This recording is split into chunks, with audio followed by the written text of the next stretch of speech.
Cuba says it has identified the 10 men involved in a speedboat shootout off the island's coast on Wednesday, and the State Department says at least 2 were U.S. citizens. One of them was killed by the Cuban Coast Guard, and the other is among the 6 who have been wounded. Nick's here with the latest on this story. So, Nick, what else do we know about the men who were involved here? Markie, good morning to you and good morning to everyone at home. U.S. officials are still trying to determine the legal status and nationality mix of everyone on board that speedboat, but we do have new details.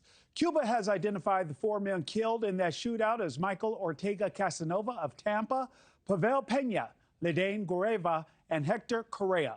The 6 survivors received medical care and are now in Cuban custody.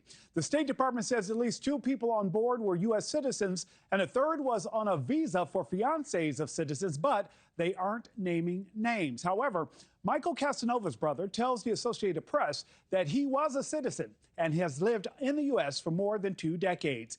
What we still don't know are the details of what actually happened before the shootout or why the men were headed to Cuba. Cuban officials claim they were armed and opened fire first. They say this was an attempted terrorist infiltration, and 2 of the men on the boat were wanted by the government in Havana. Havana and D.C. have been at odds, Markie, as you know, over sanctioned oil. But Cuba says it's willing to share information with the United States as both countries continue their investigations. Markie? And Nick, as you mentioned, things are pretty tense right now between Cuba and the United States. So how are Cubans reacting to this incident? Markie, has been mixed. They're not taking it lightly. In Havana, Cubans are fuming over what they say is a blatant attack over the country's sovereignty. What they're doing is testing our strength to see how far they can go if no one stands up to them. But the fire we gave them was good. If they come, we'll shoot at them.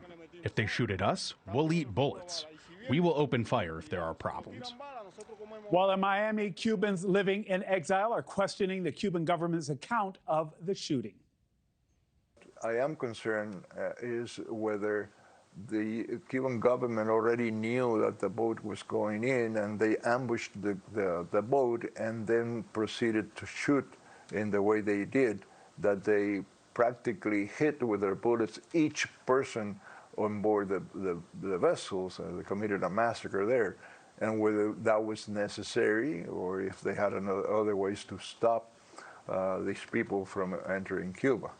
And Markie, that is part of the question. Was the shooting necessary? Cuba acknowledged one of the men it claimed to have in custody earlier this week wasn't actually on the boat at the time. That's leading some to question if Havana knew about the alleged plot ahead of time. Markie? Yeah, still a lot more to come in this story for sure. Nick, thank you for the latest there. Thank you for watching. Subscribe below and download our NewsNation app right now on your phone, and you will get fact-based, unbiased news for all Americans.